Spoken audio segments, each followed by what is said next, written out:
प्यारे छात्र छात्राओं, आज हम कक्षा 12 हिंदी की पुस्तक आरोह के काव्यखंड के अंतर्गत गजानन माधव मुक्तिबोध द्वारा रचित कविता सहर्ष स्वीकारा है का अध्ययन करेंगे। इसमें हम सबसे पहले गजानन माधव मुक्तिबोध के बारे में थोड़ा सा जान लेते हैं। मुक्तिबोध जो है प्रयोगवादी काव्यधारा के प्रमुख सूत्रधारों में से थे। इनकी प्रतिभा का जो परिचय मिलता है वह मिलता है अज्ञे द्वारा प्रतिपादित तार सप्तक से। मुक्तिबोध जी का नाम जो है नई कविता में भी अग्रणी कवियों में लिया जाता है। थोड़ा सा जानकारी इस कविता के बारे में ले लेते हैं। उनकी यह कविता भूरी भूरी खाक धूल काव्य संग्रह से ली गई है। एक होता है स्वीकारना और दूसरा होता है सहर्ष स्वीकारना, यानी खुशी खुशी स्वीकारना। यह कविता जीवन में सब सुख दुख संघर्ष अवसाद उठा पटक को सम्यक भाव से अंगीकृत करने की प्रेरणा देती है। तो आइए शुरू करते हैं कविता की व्याख्या। सबसे पहले जो है इस कविता को पढ़ लेते हैं। सहर्ष स्वीकारा है। जिंदगी में जो कुछ है जो भी है सहर्ष स्वीकारा है, इसलिए कि जो कुछ भी मेरा है वह तुम्हें प्यारा है। गर्बीली गरीबी यह ये गंभीर अनुभव सब, यह विचार वैभव सब, दृढ़ता यह भीतर की सरिता, यह अभिनव सब मौलिक है। इसलिए कि पल पल में जो कुछ भी जागृत है अपलक है, संवेदन तुम्हारा है। तो इस कविता में जो है कवि अपने प्रिय के बारे में स्पष्ट संकेत नहीं है कि वह जो है उनकी माता हो सकती है, उनकी प्रेयसी हो सकती है, उनके इष्ट हो सकते हैं। उनको संबोधित करते हुए कहते हैं, जिंदगी में जो कुछ भी है जो भी है सहर्ष स्वीकारा है। तो कवि जो है इस कविता में जो है अपने प्रिय को संबोधित करते हुए कहते हैं कि मेरी जिंदगी में जो कुछ भी है, जैसा भी है, जैसा जो कुछ का मतलब है सुख दुख या जो भी उनको मिला है, उसको जो है उन्होंने सहर्ष मतलब खुशी के साथ प्रसन्नता के साथ स्वीकार कर लिया है। उन्होंने उसको अपने पास रख लिया है।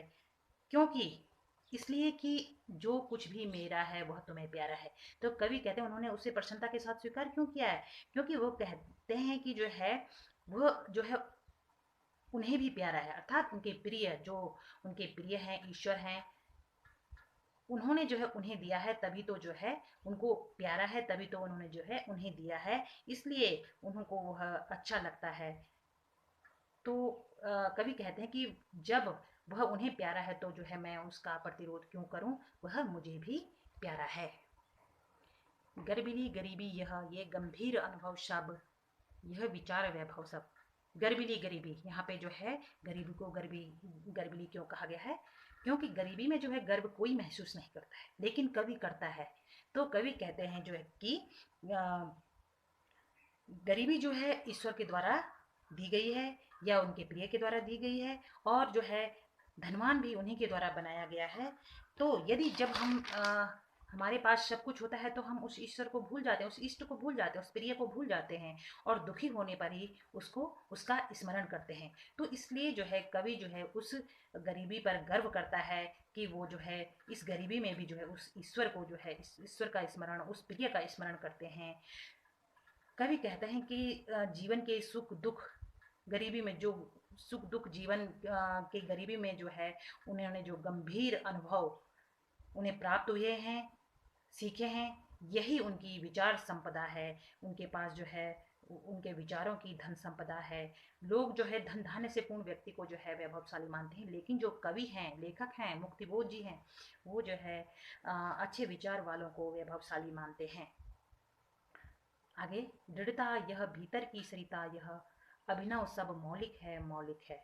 तो आगे कवि कहते हैं कि जो है मेरी जो यह दृढ़ता है, मेरे भीतर की जो यह सरिता है, यह मेरी दृढ़ता है कि जो है मैं इस गरीबी में भी जो है घबराता नहीं हूँ। मेरे भीतर की जो सरिता है, यानी कि मेरे अंदर उठने वाले विचारों की जो धारा है वो आप ही के द्वारा दी गई है। यह अभिनव है, सब मौलिक है। और यह सब मौलिक का मतलब वास्तविक है और नए हैं, वास्तविक है और नए हैं। आगे, इसलिए कि पल पल में जो कुछ भी जागृत है अपलक है, संवेदन तुम्हारा है। आगे कवि कहते हैं कि इसकी मौलिकता का कारण यह है कि मेरे जीवन में हर क्षण पल पल मतलब हर क्षण जो कुछ भी घटता है, जो कुछ भी जागृत है, वह सब कुछ अपलक है, वो तुम्हारी ही प्रेरणा से हुआ है। इसलिए मुझे जो आपने जो कुछ भी दिया है उसे मैंने खुशी खुशी से स्वीकार कर लिया है, वह संवेदन तुम्हारा ही है, वह जो है तुम्हारे द्वारा दिया गया है, तो मैंने उसे खुशी खुशी स्वीकार कर लिया है, प्रसन्नता के साथ स्वीकार कर लिया है। अब दूसरा पैराग्राफ देखते हैं। जाने क्या रिश्ता है, जाने क्या नाता है, जितना भी उड़ेलता हूँ भर भर फिर आता है। दिल में क्या झरना है, मीठे पानी का सोता है। भीतर वह ऊपर तुम, मुस्काता चांद ज्यों धरती पर रात भर। मुझ पर मुझ पर त्यों तुम्हारा ही खिलता वह चेहरा है। तो प्यारे छात्रों, दूसरे पैराग्राफ में जो है कवि ने जो है इसमें अपने प्रिय के संबंध में बातें की, उनका और उनके प्रिय का क्या संबंध है उसके बारे में जो है बताया है।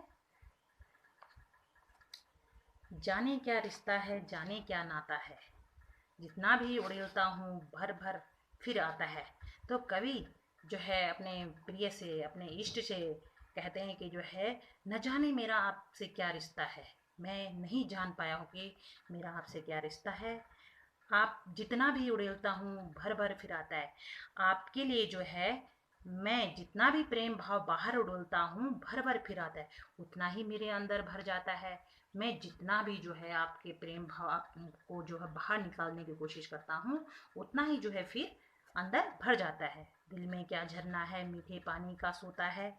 तो कवि कहते हैं कि न जाने मेरे हृदय में कौन सा झरना है। झरना जो है कभी ख़त्म नहीं होता है, वो लगातार जो है उससे पानी चलता रहता है। तो उसी प्रकार जो है कवि कहते हैं कि दिल में क्या झरना है, कि मेरे न जाने मेरे हृदय में कौन सा झरना बहता है, मीठे पानी का सोता है, जिसमें जो है अमृत के समान विचारधारा बह रही है, उनके लिए प्रेम भाव बाहर निकल रहा है। भीतर वह ऊपर तुम। तो कवि कहते हैं कि भीतर तो उनके मीठे पानी के, उनके प्रति जो है मीठे पानी के झरने के समान जो है प्रेम भाव मर रहा है। और ऊपर तुम, ऊपर कैसे, मुस्काता चांद ज्यों धरती पर रात भर। तो कवि कहता है कि चंद्रमा की चांदनी, मुस्काता चांद मतलब चंद्रमा की चांदनी जैसे पूरी रात धरती पर जो है अपनी चांदनी बिखेरता है, तो ऐसे ही मुझ पर त्यों तुम्हारा ही खिलता हुआ चेहरा है। ऐसे ही मेरी आत्मा पर आपके चेहरे का प्रभाव खिला रहता है, अर्थात मेरे मन में जो है आपके प्रति प्रेम भाव उमड़ता रहता है। मैं जितना भी बाहर निकालने की कोशिश करता हूँ, उतना ही वापस अंदर आ जाता है। तो मैं यह बात नहीं समझ पा रहा हूँ कि जो है मेरा और आपका क्या रिश्ता है। जैसे चांदनी पृथ्वी पर बिखरी रहती है, ऐसे ही आपका खिला हुआ चेहरा मेरी आत्मा पर प्रभाव डालता है।